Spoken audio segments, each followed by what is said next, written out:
Shalom shalom, amahoro y'Imana amwe aruta y'umuntu yibwira, niyo nifuza kwiteka rindi mitima yanyu n'ibyo mwibwira muri Kristo Yesu. Mbahaye ikaze mu ncamake y'icyumweru cya 36 nanone dusoje dusoma Bibiliya. Muri iki cyumweru twasomye igitabo cy'umuhanuzi Yesaya, uhereye mu bice 36 ukagera mu bice 44.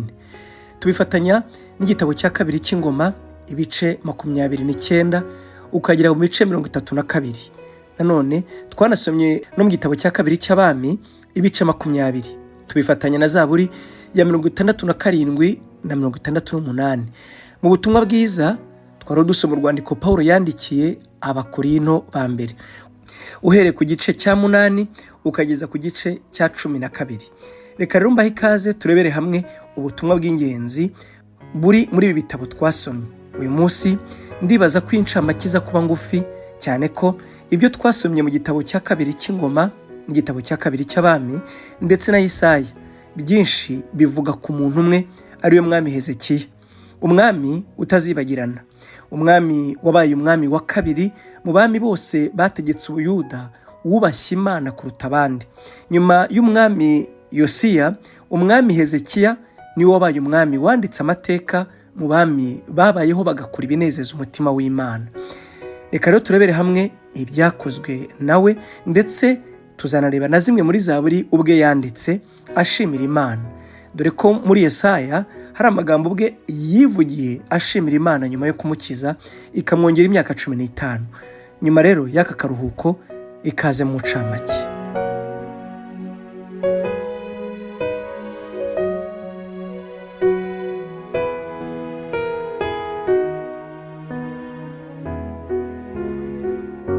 Kuva ku gice cya 36 muri Yesaya ukagera mu bice 39, nta kindi batubwira uretse ibyabaye ku mwami Hezekiya.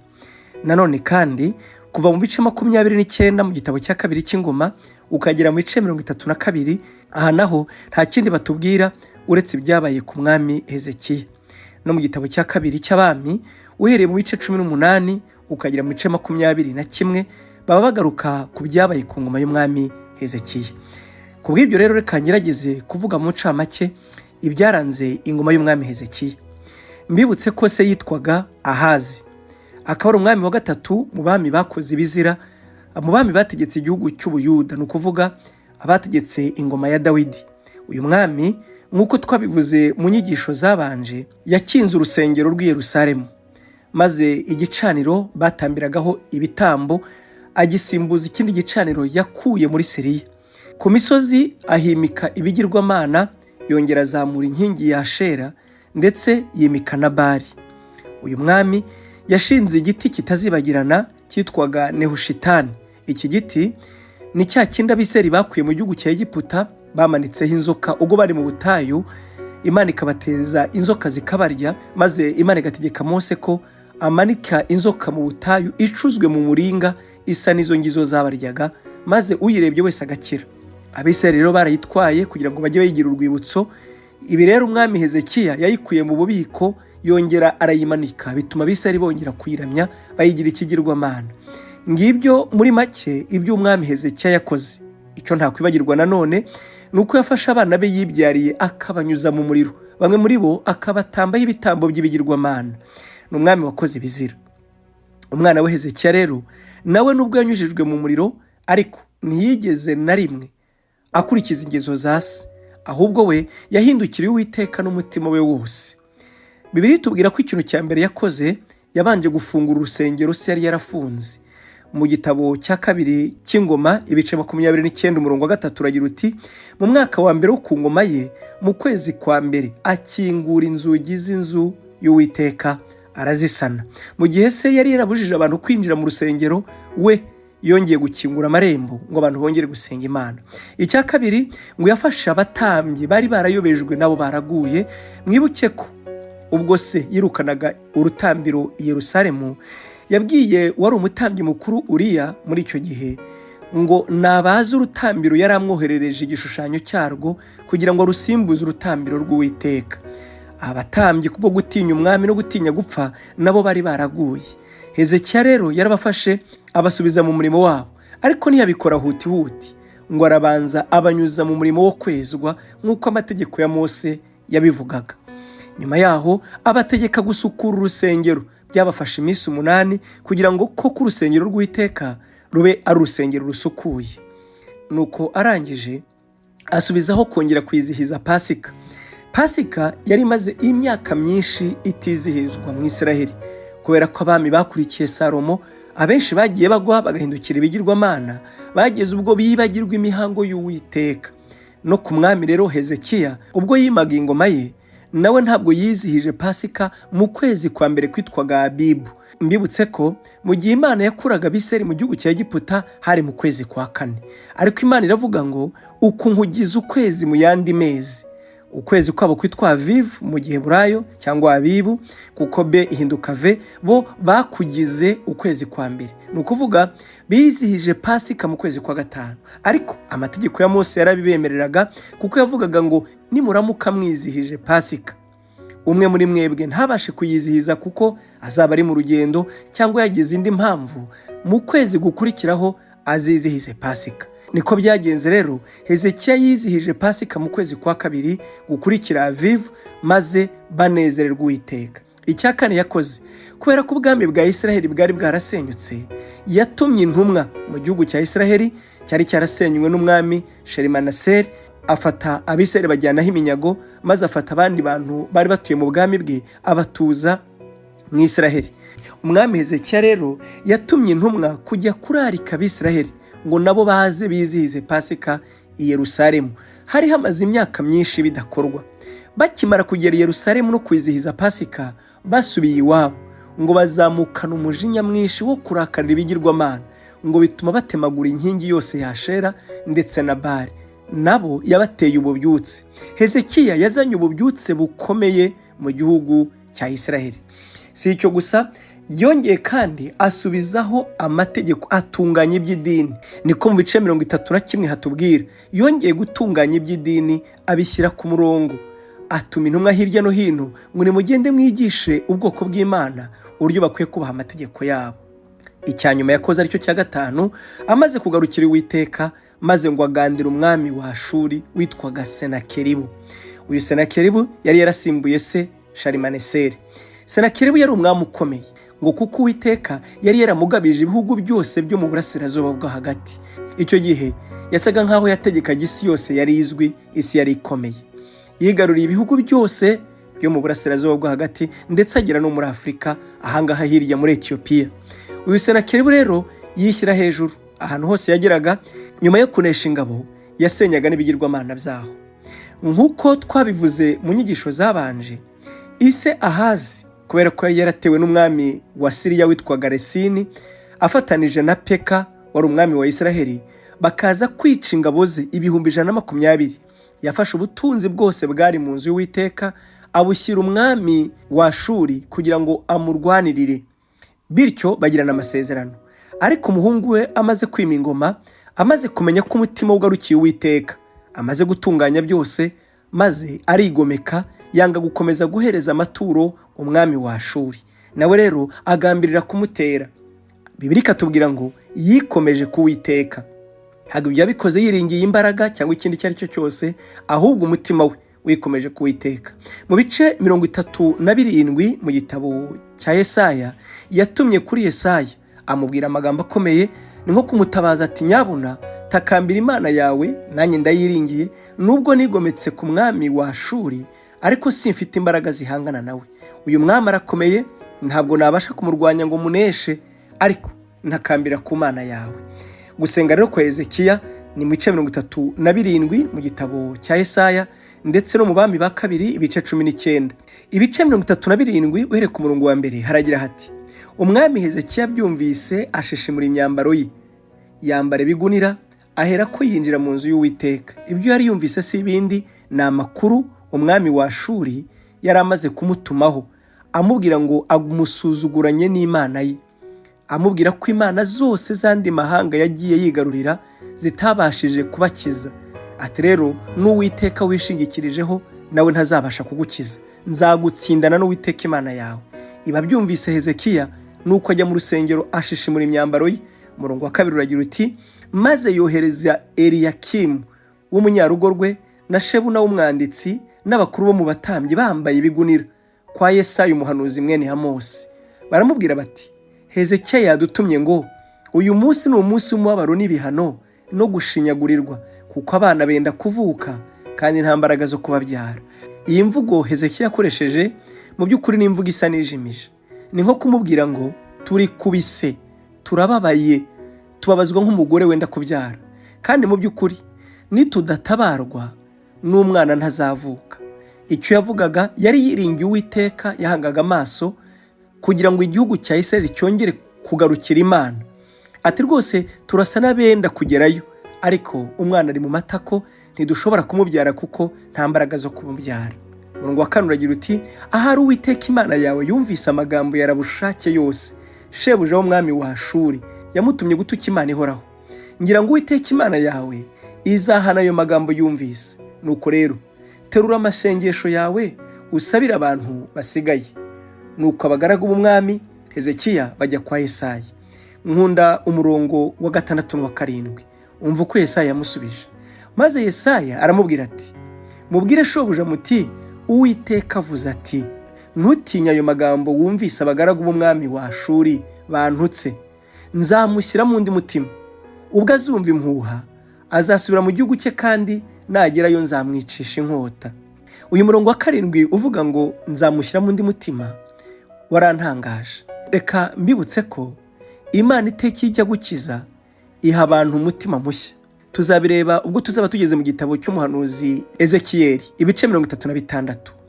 Imana bivuga ko Abisirayeli izabashyiramo umutima mushya, ikabaha umutima woroshye nk'inyama, ikabakuramo umutima ukomeye nk'ibuye. Umutima mushya nicyo kintu Imana ihereza abantu bayo iyigambiriye kubakiza. Ariko nanone iyo Imana igiye guhana abantu bayigomeye nk'igihano, cyangwa se kubereka ko ari abantu badafite icyo bamaze, cyane cyane abayisuzuguye, nanone ibahindura umutima. Ibi byabaye kuri Senakeribu umwami wa Ashuri. Imana yaravuze ngo nta kindi nzakora, nzamushyira mu ndi mutima, maze akuka umutima. Umutima we nzawuhindura, niho gutsindwa kwe kuzava. Ibi niko byagendekeye umwami Nebukadinezari umwami wa Babuloni. Imana yamuhaye undi mutima, maze ngo amera nk'inyamaswa zo mu ishyamba. Si nibyo gusa, Yobu yarabivuze mu bice 5, Pawulo abisubiramo mu Bakorinto ba mbere ibice 3:19, ngo iyo ijya kurwanya abibone n'abayobozi batubaha Imana, ngo ibashukisha, ibategera mu buriganya bwabo. Guvuga ngo nzamushyira mu ndi mutima cyangwa nzamuhindura ibitekerezo, byose bivuga ikintu kimwe. Wowe unyumva, ndagusabira ngo wubahe Uwiteka kugira ngo niguhindura umutima, iwuhindure mu buryo bwiza bikuzanira agakiza. Nako byagendekeye umwami Sawuli mu bice 9, ubwo yamaraga guhura n'umuhanuzi Samweli akamubwira ibizamubaho mbere y'uko aba umwami. Yaramubwiye ngo nyuma yaho urahabwa undi mutima, uraba umuntu mushya muri wowe. Imana igira imbura imitima imeze nk'amabuye mu bantu bayo kugira ngo kuko babashe kuyumvira. Naho abayigomeye bayitutse nabibahindura umutima ngo kuko babone uko barimbuka. Duhinnye inkuru y'ibyabaye ku ngoma y'umwami Hezekiya, uko byaje kurangira umwami Senakeribu, Imana nk'uko yabinyujije mu kanwa ka Yesaya ikamubwira ko atazigera arwana nawe, ahubwo iyo ubwayo izamwineshereza. Niko byaje kugenda, ngo ubwo bari mu kibaya, Senakeribu ngo yahagurukije ingabo kugira ngo ajye kurwanya umwami Hezekiya. Akiri mu nzira baramubwira ngo umwami wa Etiyopiya araguteye, ngo ahindukizwa no kujya kumurwanya, ngo ariko asiga amutumyeho intumwa ngo zimusuzugure kurutaho. Ni ku murongo wa 10 niko havuga. Nimugende mubwire Hezekiya umwami w'Abayuda muti, iyo Mana yawe wiringiye ntigushuke, ngo Yerusalemu ntabwo izahabwa umwami wa Ashuri. Ibi yavugaga ariko ntabwo byigeze bibaho, ngo ahubwo ubwo bari mu kibaya bagandagaje bagiye kurwana n'umwami wa Etiyopiya, marayika w'Uwiteka yaramanutse ngo yica ingabo 185,000 byari bigize ingabo za Senakeribu. Ngo abyutse mu gitondo asanga zose ni imirambo. Nuko asubiriwe, abahungu yibyariye barahaguruka bamwicisha inkota. Inkuru ye irangiriraho. Nyuma y'aho umwami Hezekiya aneshereje umwami Senakeribu, yaje kurwara indwara. maze iyo ndwara Imana imutumaho Yesaya umuhanuzi yuko nta kabuza azapfa itazakira. Yesaya akimara gutandukana n'umwami Hezekiya ngo yerekeye ivure. Kwerekera ivure mbibutse ko ari ukuryama mu mwanya umugore aryamamo. Bwari uburyo bwo kwicisha bugufi. Maze atakambira Uwiteka. Aramubwira ngo wibuke ko narwanye intambara nziza nzirwanira izina ryawe. None Mana ntiwemere ko nkenyuka. Mu gihe yasengaga iryo sengesho, Yesaya ataragera kuri, Imana iramubwira ngo subirayo. Ubwire Hezekiya ngo numvise gusenga kwawe. Nkongereye imyaka 15. Mu gukira kwa Hezekiya, Imana yakoze igitangaza. Kuko yararwaye ikibyimba, icyo kibyimba rwose cyagaragaraga nk'ikitazakira. Ngo maze Hezekiya, Imana iramubwira ngo niba ushaka kwemera koko ngiye kugukiza, saba ikimenyetso. Asaba ikimenyetso, ngo icyo kimenyetso si ikindi ngo nuko igicucu cye cyagombaga gusubira inyuma intambwe 10. Ni nako byagenze rero. Hanyuma bafata umuzabibu n'imbuto zawo bazishyira ku kibyimba cya Hezekiya, arakira. Imana imwongera imyaka 15. Inkuru ya Hezekiya uko irangira nuko ubwami bwe bwaje gukomera, bituma abandi bami bari bamuzengurutse batangira kumuyoboka, bamutura amaturo. Umwami w'i Babuloni yaje kumutumaho, yitwaga Merodaki Baladani. Yamutumyeho abagaragu be ngo bamushyire amaturo ndetse baze kumuramya. Izo ntumwa zimaze kumugeraho ngo azitambagize inzu ye, cyane ko Hezekiya yari yarabaye umutunzi cyane. Nyuma ya Salomo niwe mwami waje gukira kuruta abandi bami. Kubaha Uwiteka mu by'ukuri ntibitandukana n'umugisha. Mu gihe se Ahazi yasize igihugu kiri mu bukene no mu butindi no mu gusuzugurwa, ariko Hezekiya utari wiringiye ingabo cyangwa ikindi kintu icyo ari cyo cyose, Imana yaje kumukiza abanzi be kandi muha umugisha utangaje, bituma n'abandi bami bakomeye baza kumuramya. Nuko akora ikosa, azengurutsa za ngabo zose z'Abisirayeli mu nzu ye ngo ntiyagira ibanga na rimwe asiga. Umuhanuzi Yesaya aza kubimenya mu mwuka, aza kumureba aramubaza ati se izo ntumwa wakiriye ni izande? Amusobanurira ibyo ari byo, amubwira ko nta namwe yabahisha. Byatumye Yesaya rero ahanura avuga ko ibyo yakoze bizagira ingaruka ku muryango we, yuko nta kabuza abazamukomokaho bazajyanwaho iminyago n'izo ngabo yeretse amabanga yose. Atabo weretse rero ntugire ngo ni inshuti n'abanzi. Ubwo bazabaje gutera igihugu cyawe, bazabaza hari amaboko, ahari ubutunzi ndetse n'intege nke zawe. Ibi niko byaje kugenda, yuko abakomoka kuri Hezekiya bajyanyweho iminyago n'umwami w'i Babuloni. Ku murongo wa 9 haragira hati, Hezekiya abwira Yesaya ati, ijambo ry'Uwiteka avuze ni ryiza. Arongera aravuga ati, kuko hazaba amahoro n'iby'ukuri nkiriho. Aya magambo namwe magambo nabonye y'umuntu w'umunyantege nke mu bijyanye na leadership. Hezekiya ngo kuko yamenye ko iby'Imana ivuze bizabaho ariko atari ku ngoma ye, ngo ntacyo byamubwiye. Namwe nimwibaze, ibaze umenye ko abazagukomokaho bazagira ibibazo kubera ibyaha byawe. Ntabwo wakwibwira mu mutima ngo ntacyo bitwaye, ariko we yaravuze ngo ntacyo bitwaye, ubwo atari ngewe ku ngoma yanjye bizabaho ntacyo. Ijambo ry'Uwiteka ntabwo rimuhangayikishije. Inyamara dukurikije umutima we, yakagombye kuba yarapfukamye akinginga Imana kwigarura, ariko ntacyo byamutwaye. Kuva mu bice 40 mu gitabo cya Yesaya ukageza mu bice 48 ho hatangira icyiciro gishya. Yesaya atangira guhanura ubuhanuzi bushya. Ni ubuhanuzi buvuga kuri deliverance, cyangwa se Imana itangira guhumuriza abayuda n'Abisiraheli yuko izabavana mu buhungiro ikabagarura mu gihugu cyabo.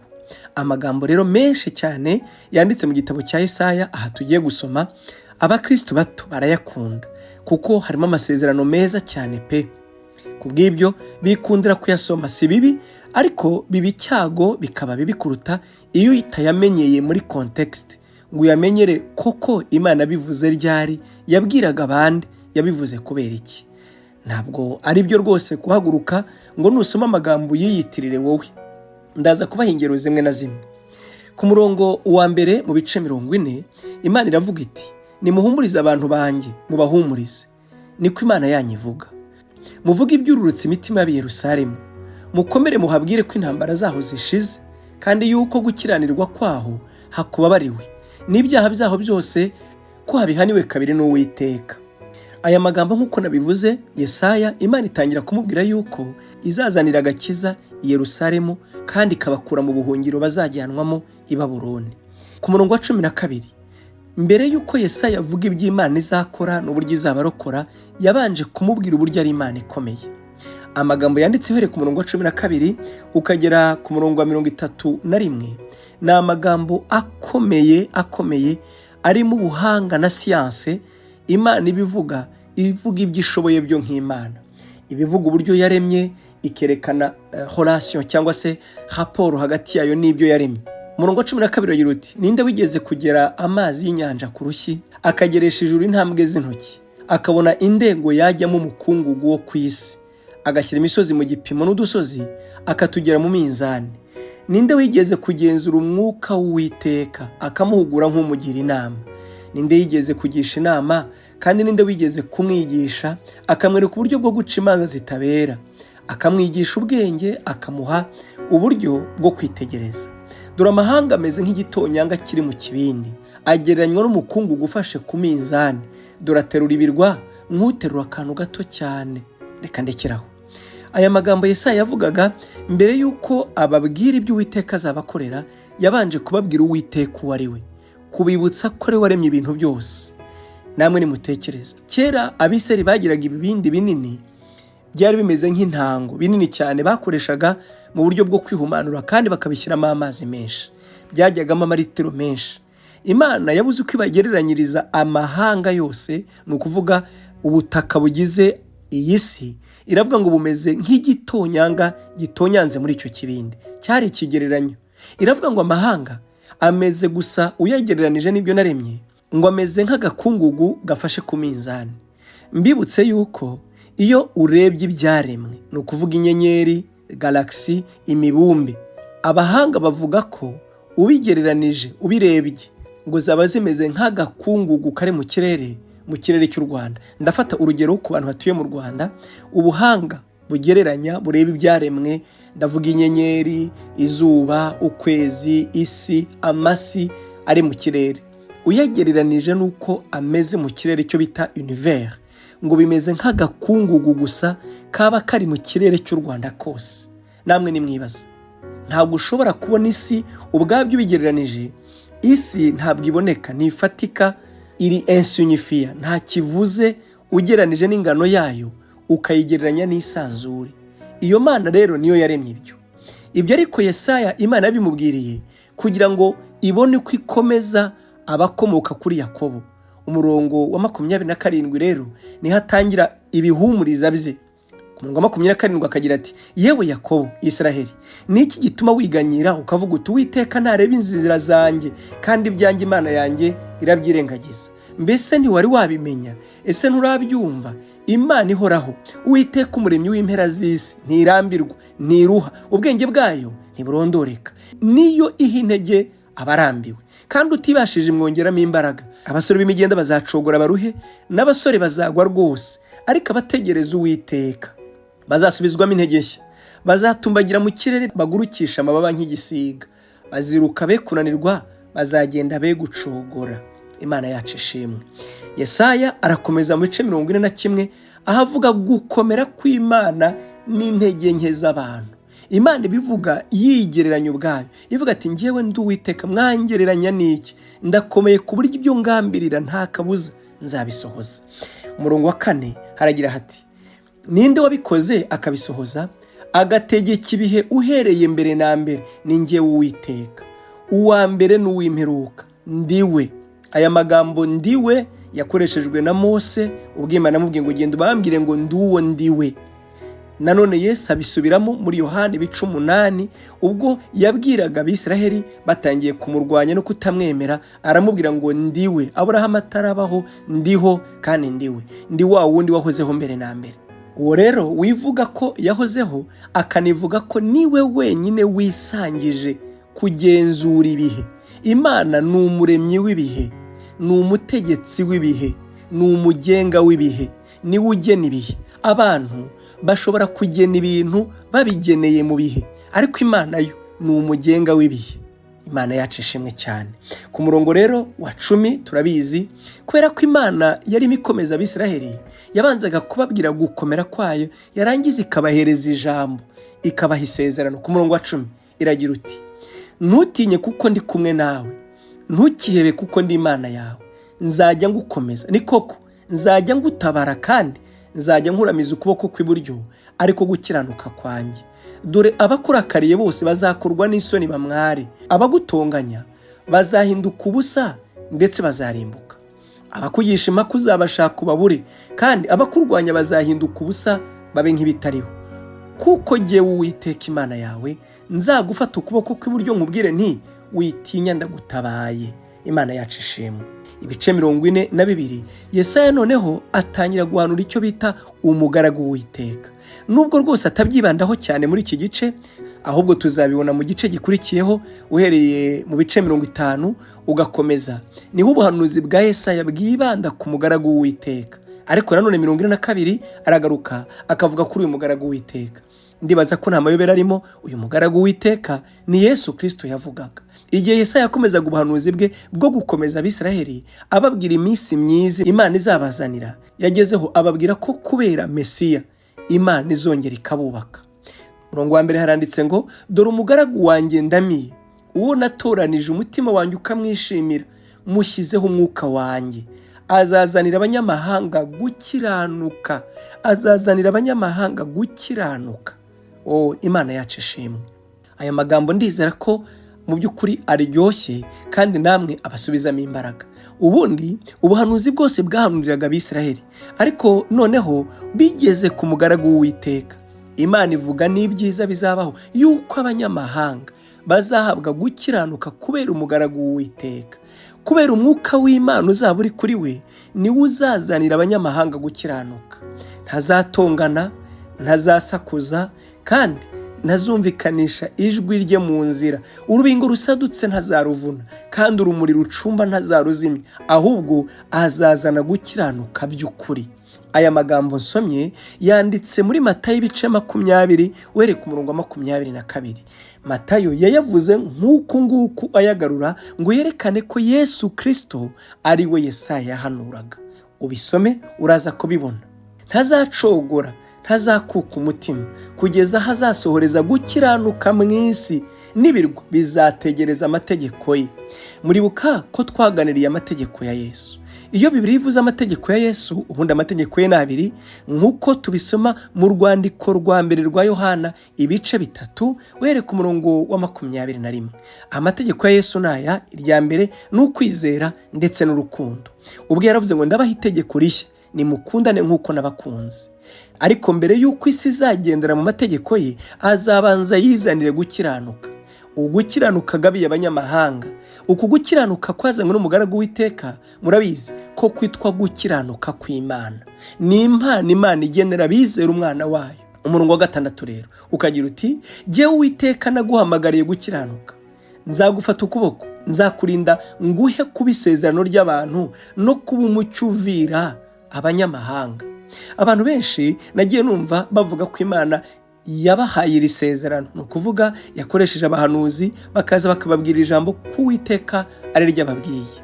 Singamije kubihakana, ahubwo nagira mbanze nkubwire ko iri jambo ryavugaga Yesu. Numenya ko ari wavugaga, nawe uraryibonamo. Niwe mucyo uvira abanyamahanga.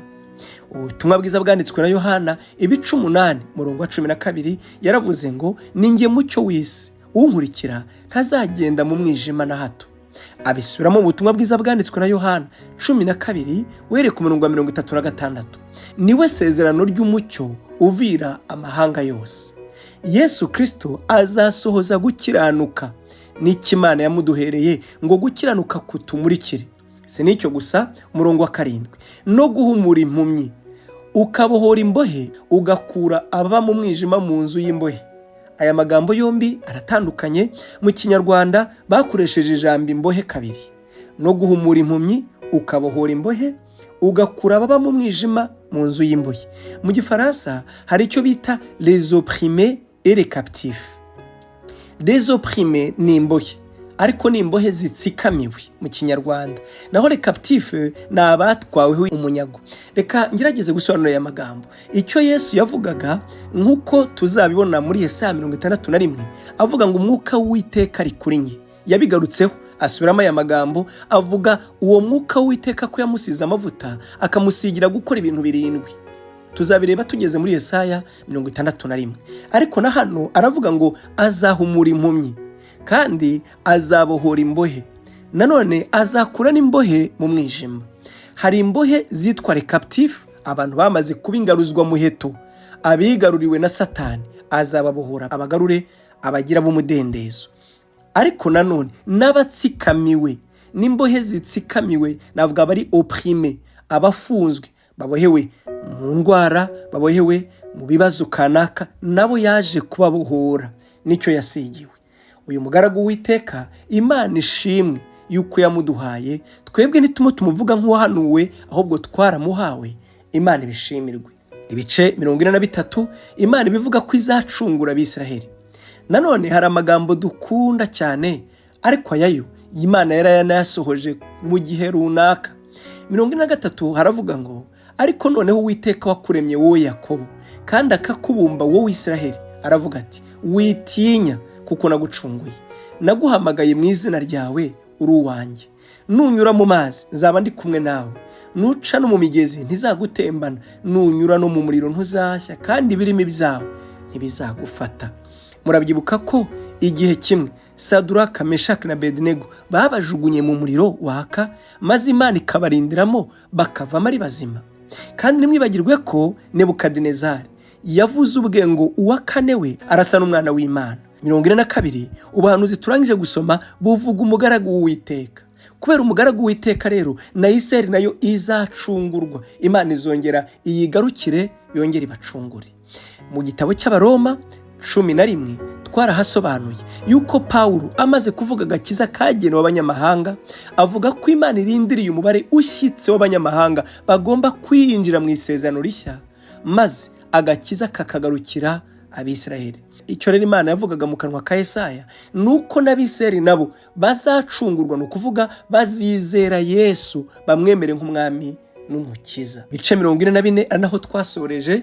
Aya magambo araryoshye, narinzi ko rwose ndi bukoresha igihe gito, ariko mumbabarire kuba ntinze. Araryoshye cyane kuko avuga kuri Mesiya. Noneho 44 ho Imana isezeranya Abisiraheli kwizabaho umwuka wayo, nzabasukaho umwuka wanjye.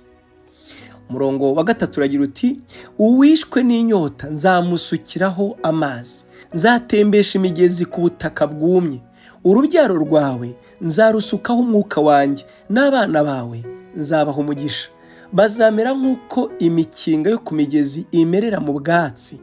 Umwe azavuga ati ndi uw'Uwiteka, undi aziyita izina rya Yakobo, undi aziyandikira n'ukuboko kwe ko ari uw'Uwiteka, yihimba izina rya Isiraheli. Icyo Imana yavugaga nuko izasuka ububyutsi, izasuka umwuka ku bwoko bwa Isiraheli. Bavandimwe, mbibutse ko nyuma y'uko ibihe by'abanyamahanga birangiye, noneho Imana ikazana ibihe bishya, aribyo twise ibihe byo gucungurwa ku Bisiraheli. Imana isezeranya ko izabasukira umwuka kugira ngo bamenye Uwiteka, bamenye umucunguzi, kandi bamugarukire. Ni ibi rero Yesaya yahanuraga muri ibice byose nk'uko turangije kubisoma. Umurongo wa 21 uragira uti nuko Yakobo we, Isiraheli we, wibuke ibyo kuko uri umugaragu wanjye, ninjye wakuramye, uri umugaragu wanjye. Isiraheli sinzakwibagirwa. Imana ibivuga yuko izabakiza. Umurongo wa 22 neyuye ibicumuro byawe nk'igicu cya rukokoma, ibyaha byawe mbikuyeho nk'igicu, ngarukira kuko nagucunguye. Aya magambo Imana ibivuga mbibutse yasezeranyaga nyuma yuko abanyamahanga nabo babonye gukiranuka, nkuko twabibonye 41 umugaragu w'Uwiteka azabazanira gukiranuka, kandi uko gukiranuka kukabahesha ubugingo buhoraho. Nyuma yaho rero izagarukira Abisiraheli nabo bazacungurwa. Gusa ubuhanuzi mbibutse ko bugereranywa n'imisozi y'uruhererekane, icyo bita chaîne de montagne. Urugero nabaha nuko muri Bibiliya Daniel yahanuye icyo bita ikizira cy'umurimbuzi. Umwami Yesu asubiramo nawe avuga ikizira cy'umurimbuzi. Iki kizira cy'umurimbuzi cyaravuzwe mbere ya Yesu kiranasohora, nanone muri 70 kirasohora, na nyuma kandi icyo kizira cy'umurimbuzi kirategerejwe yuko kizongera kikagaruka. Ni ukuvuga ikizira cy'umurimbuzi cyahanuwe na Daniyeli ntabwo ari kimwe, ahubwo ni nk'uruhererekirane rw'imisozi. Uhagaze imbere y'uwo musozi wagira ngo ni umwe, ariko uyihagaze nko ku ruhande wabona ko iyo misozi ari myinshi. Ni nako n'ubuhanuzi rero bwagiye buhanurwa muri Bibiliya bumeze. Ni ukuvuga ko Imana ibivuga ko izabagarura mu gihugu cyabo, ikabacungura, ikirukana ababajyanyeho iminyago, bakabarekura, ikabasubiza mu gihugu cya Isiraheli. Ibyo ntabwo byabaye rimwe, byabaye inshuro nyinshi. Si n'icyo gusa, ibinavuga gucungurwa cyangwa se kubakiza bikomotse ko imitima yabo izasukwaho umwuka, noneho ikizera Mesiya Yesu umwami w'abami. Ibi rero ntibigutera urujijo, kuko ubuhanuzi bwisubiramo. Ubuhanuzi bumeze nk'imisozi yisubiramo. Mu kanya reka tugaruke turebera hamwe ubutumwa bw'ingenzi twasomye mu rwandiko Pawulo yandikiye Abakorinto. Ibice 8 Pawulo yandikiye Abakorinto kugira ngo bamare amatsiko cyangwa se abasobanurire ku byo bari bamwandikiye bamubaza byerekeranye n'ibishushanyo bisengwa no kurya inyama zaterekerejwe. Ubwe avuga ko nta yindi Mana ibaho, nta n'impamvu yo gutekereza ko ikigirwamana hari icyo kimaze, kuko Imana ni imwe. Ariko akerekana ko burya ibigirwamana si byo abantu bakwiye kureba, ahubwo umwuka ubiri inyuma. Yabisobanuye cyane mu bice 10, nituza kuhagira turabireba. Ariko mu bice 8 abavuga ko mu by'ukuri nta kintu umuntu yatwarwa n'ibigirwamana, kuko yaba inyama ugiye kuzirya ntukwiye kubanza kuvuga ngo ese zaterekerejwe cyangwa ntabwo zaterekerejwe. Iyo ugiye kuzigura mu iguriro ntabwo ukwiye kubanza kubaza abantu ngo ese izi nyama ni harare cyangwa ntabwo ari harare. Wowe icyo usabwa ni uko ukura ibyo mu iguriro, warangiza ukabiteka, ukabirya ushimira, nk'uko yabyandikiye Timoteyo urwandiko rwe rwa mbere ibice 2 uhereye ku murongo wa 4. Avuga ko byose byezwa n'ijambo ndetse no gusenga. Ariko kandi Pawulo akagira inama Abakorinto yuko batakwiye kugushanya ubwabo, kuko Pawulo avuga ko wowe wizera ukaba uzi rwose ko ibigirwamana ntacyo bivuze, ni byiza. Nugenda mu nzu rero y'ababiterekereramo n'abatubaha Imana ukariramo, rwose kubw'umutima utagucira urubanza nta kibazo uzaba ufite. Ariko kandi mwene so wizera, we ugishidikanya, udakomeye nkawe, nakubona urira aho yita hazira, azagushwa mu mutima no kwizera kwawe. Ati byiza rero nabagira inama yuko mudashyira ibitsitaza imbere y'abandi, mwitwaje ko mwebwe mukomeye. Tubigereranije n'ubu ngubu, ni nk'umuntu ujya mu kabari, we atagiye kunywa inzoga.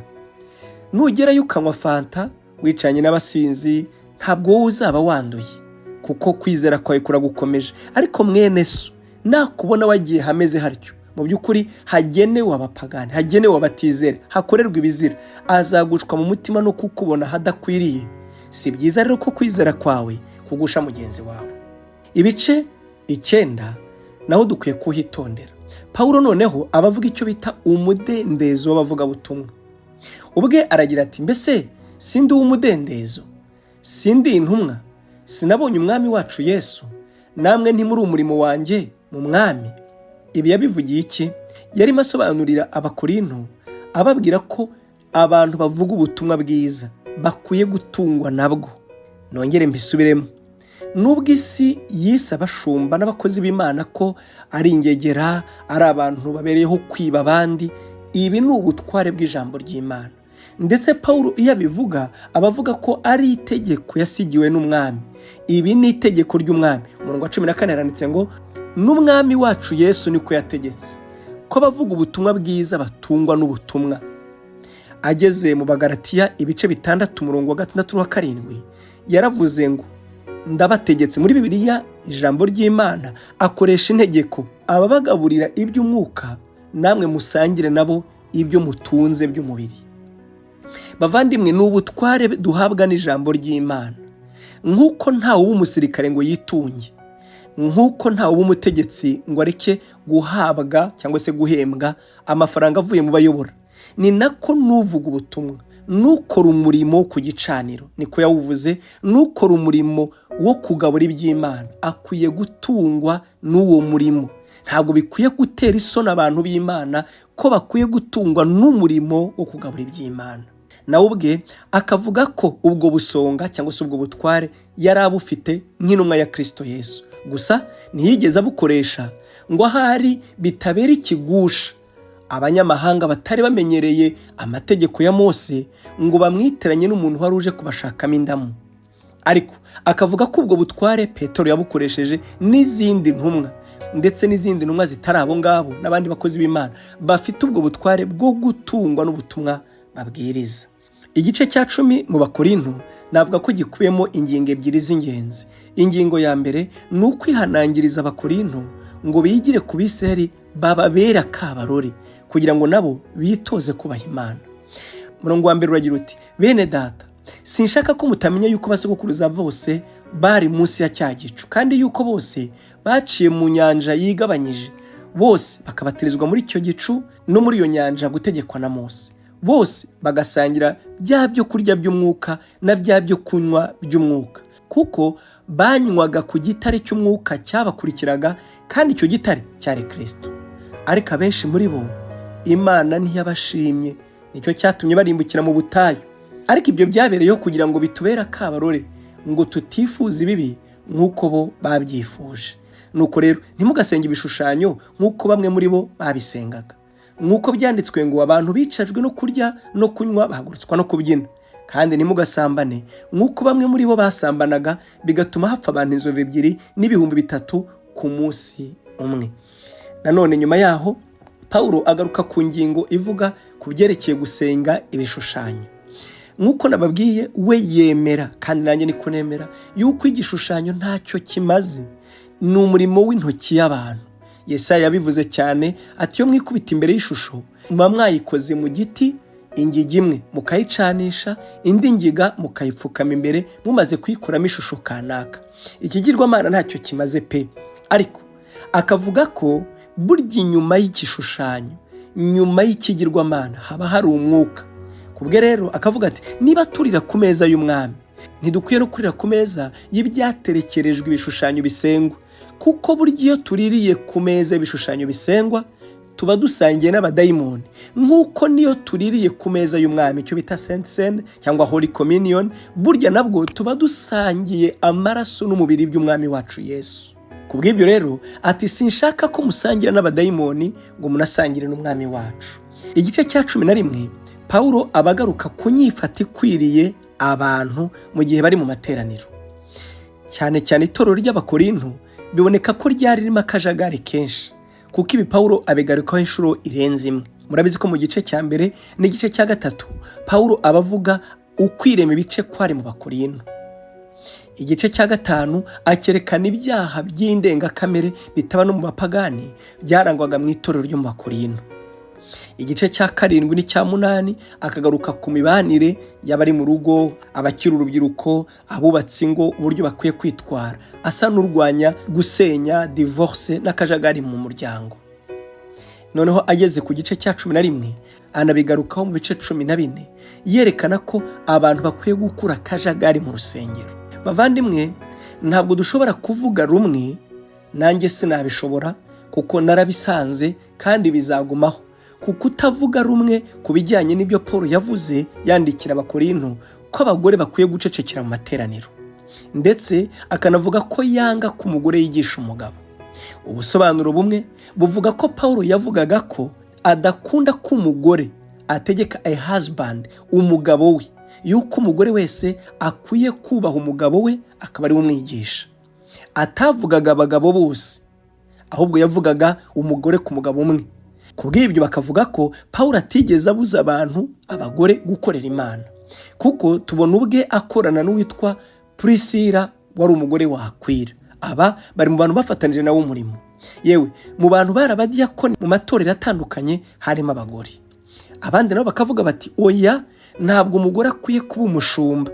Sinje rero ngiye gutanga ukuri kuzuye kuri ibi, kuko izo mpaka zizahoraho, kubera ko bamwe bakavuga ati Paulo yabivuze ashingiye ku muco wari uriho icyo gihe, kandi ashingiye no ku mitekerereze yari iriho icyo gihe. Urugero nabaha, ntabwo Paulo yigeze arwanya ubucakara ngo abwire abantu bafite abacakara ngo mukwiye kubareka kuko kubikora ni icyaha.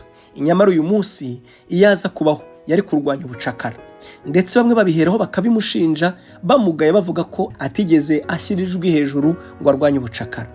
ni ukuvuga ko hari ukuri Pawulo yabwiraga abantu ariko kwari kujyanye n'igihe yari asohoyemo. Byonyine nk'ibyo yabwiraga abacakara ko bagomba kubaha abashebuja, byari byo bijyanye n'icyo gihe kugira ngo bidateza ubusembwa cyangwa ngo biteze umugayo umurimo wa Kristo.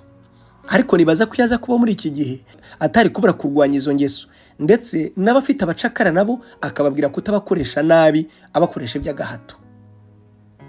Nk'uko nabivuze, ntabwo izi mpaka zishobora kurangira, gusa Pawulo yabigarutseho. Icyo yavugaga dukwiye kwitaho ni ukugira gahunda mu rusengero, yuko abantu bakwiye guceceka, hakavuga bamwe hakavuga abandi. Akerekana uko umuco wabo wabivugaga, yuko umugabo iyo asenga atari ngombwa ko atwikira umutwe, ahubwo umugore we agomba gutwikira umutwe, kuko umugore niba adatwikiriye umutwe akavuga ngo niyiyogosheshe, kandi kwiyogoshesha k'umugore ni ukumukoza isoni. Kwimoza, icyo bita kwimoza, ni ugukoza isoni umugore. Umugore rero akwiye kubaho atiyogoshesheje. Nyuma yaho anavuga ko bakwiye kumenya uko bitwara mu bijyanye n'igaburo ryera. Mu Bikorinto iyo bajyaga ku igaburo ryera, buri wese yazanaga ibyo kurya bye bakabisangira, bakabikora nk'umubiri wa Kristo. Abakire batangiye kunena ibyo kurya by'abakene, maze bakabakoza isoni. Pawulo rero yandikira Abakorinto ababwira ko bakwiye kureka izo ngeso zo kunenana no kuza kwirema ibice bageze aho bibuka urupfu no kuzuka by'umwami. Ababwira ko ndetse iyo nyifato ibatera kurwara indwara zimwe na zimwe zitagira n'umuti, imibiri yabo ikananirwa bagapfa vuba, kubera ko basuzuguye umubiri n'urupfu by'umwami wacu Yesu. Ati niba koko wumva ukeneye kurya no guhaga, waririye mu rugo ukareka kuza kubikorera ku igaburo ryera. Icyo Pawulo yavugaga hano rero, kutabikora nk'uko bikwiye, ntabwo ari uko yavugaga ko abanyabyaha badakwiye kwegera, oya, kuko Yesu Kristo n'ubundi yapfiriye abanyabyaha. Ahubwo icyo yavugaga ni uko badakwiye kubikora nk'uko yababuzaga kunenana, gushyira abakene ku ruhande, kuza kurya nk'aho bari muri feste, iminsi mikuru yo kwishima. Ahubwo ikigamijwe ni ugusangira bya kivandimwe, ngo koko berekane ko Imana baremyemo umuryango. Icya kabiri ni ukwibuka urupfu no kuzuka by'umwami wacu Yesu, ari nacyo cyari kigenderewe. Ntabwo cyari kigenderewe ari ukwishimisha. Kubw'ibyo yararababwiye ku murongo wa 32 ati nyamara iyo duciriwe urubanza n'umwami wacu, duhanirwa nawe kugira ngo tutazacirwaho iteka hamwe n'ab'isi. Muri Bibiliya Ijambo ry'Imana bo babivuga ukundi, navuga ko ari kwiza kurutaho, cyangwa se abisobanura kurutaho. Yerekana ko Imana iducira urubanza uyu munsi atari kugira ngo twebwe ducirwe urubanza, ahubwo ni nko kuvuga ngo ndabahana none, ubwo nzahana ab'isi mwebwe muzaba mwararangije guhanwa. Kuko abikunda irabacyaha ikabahana n'ibihano. Ibikora ryari? Ibikora ubu nonaha, ibikora tukiri muri ubu buzima, kuko twe abera nibazuka ntabwo azaba ari igihe cyo guhanwa, azaba ari igihe cyo kugororerwa, azaba ari igihe cyo gushimwa. Haranditse ngo muri Bibiliya Ijambo ry'Imana, igituma Nyagasani adushyira mu rubanza ubu akanaduhana, ni ukugira ngo tutazahanwa kimwe n'ab'isi. Ubwo ab'isi bazaba bahanwa, Nyagasani twebwe abakunda abatumaho ijambo, abahanisha ibihano bitandukanye, kugira ngo koko ubw'ab'isi bazaba bahanwa bo ntibazabashe guhanwa. Twasoreje mu bice 12. Ibice 12 mu gitabo cy'Abakorinto ni igice Pawulo yibanze ku kuvuga ku mpano z'umwuka. Igice cya 12 gisa neza nanone n'igice cya 12 mu gitabo cy'Abaroma. Hose Pawulo bavuga ibijyanye n'impano z'umwuka. Icyo dukwiye kwitaho, mwibuke ko itorero rya Kristo Yesu rigereranywa n'ibintu 7. Kimwe muri ibyo rigereranywa n'umubiri. Iyo Bibiliya igereranije itorero n'umubiri, ibivuga ku mpano z'umwuka, kuko yaba mu Baroma ndetse no mu Bakorinto, Pawulo aba yerekana ko iyo ajya gusobanura umurimo, gukora umurimo w'Imana, byose abigereranya n'ingingo zigize umubiri. Kuri iki gice Pawulo aba yibanda ku gusobanura ko impano z'umwuka zitandukanye, ariko ibyo akabegeranya nuko nanone n'ingingo z'umubiri zitandukanye. Ntabwo umumaro w'ijisho ari wo mumaro w'ukuboko, kandi umumaro w'ukuguru ntabwo ari wo mumaro w'ugutwi. Nk'uko izo ngingo zitandukanye kandi buri rugingo rwose akaba ari urwo kutabura kubera umumaro warwo, ni nako n'impano z'umwuka wera zitandukanye mu mumaro, kandi buri mpano yose akaba ari yo kutabura. Aha naho bishingiye kuri bya bindi navuze byo twita amakuha n'imyemerere, ntabwo bavuga rumwe kuri ibi bijyanye n'impano z'umwuka. hari abavuga ko izi mpano hari izitagikora uyu munsi, ntiriwe mbavuga amazina. Bamwe bakavuga bati ntabwo impano z'ibitangaza zikibaho, ntabwo impano yo guhanura ikibaho, ntabwo impano z'umwuka izo twita impano surnaturelle zikibaho. Abandi nabo bakavuga ati oya, umwuka wakoraga kirya gihe muri Pawulo agakorera muri Petero ni nawo mwuka natwe twahaweho. Ntabwo Pawulo yandikiye Abakorinto ababwira ko izo mpano zizagarukira mu gihe cyabo, ahubwo abandikira yerekana ko Imana yasutse umwuka, uwo mwuka yasutse ku bantu bose ukora ibi, utanga izi mpano. Nanjye nemera ko izi mpano zigikora, nemera ko izi mpano zose muri iki gihe twemereye umwuka w'Imana nta kabuza zadusukwaho zigakora.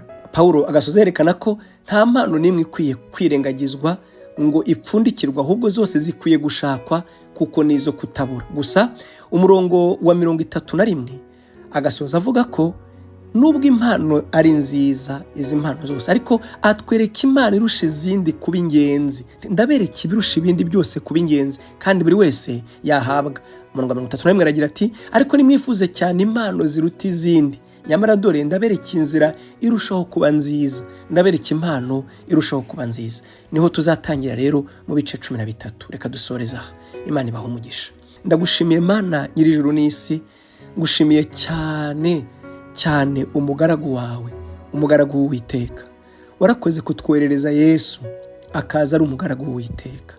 Yesaya yaramuhanuye amuvuga nk'umugaragu, amwerekana nk'uwaje mu isi ngo ababare, ababazwe, udafite ishusho yo kwifuzwa, uwanzwe n'Imana, wacumiswe nayo, agahitamishwa n'imibabaro, ngo abamwishe bibwiye ko bakoreye Imana umurimo, ngo bamukuye mu isi nk'abakura ikibi mu isi, ariko uwo ni wazaniye abanyamahanga gukiranuka. Ndagushimiye ku bwa Yesu, ngushimiye umwuka wera, ngushimiye ko umwuka wera n'ubu agisuka impano ze kandi akazisuka ku bantu bose. Waravuze ko muri Kristo Yesu nta mugabo n'umugore, umwuka wera nturobanura ku butoni. Abo wabyaye bwa kabiri ntibagira igitsina, bitwa abana b'Imana. Abo ntiwabaromanura. Ngushimiye ko ujya uhamagara abagabo n'abagore ukabaha impano kandi ukazitanga uko ushaka ngo bagukorere. Mana, ureke tugukorere kandi tukubahishe kuko uri Imana. Icyubahiro ni icyawe, ni mu izina rya Yesu. Amen.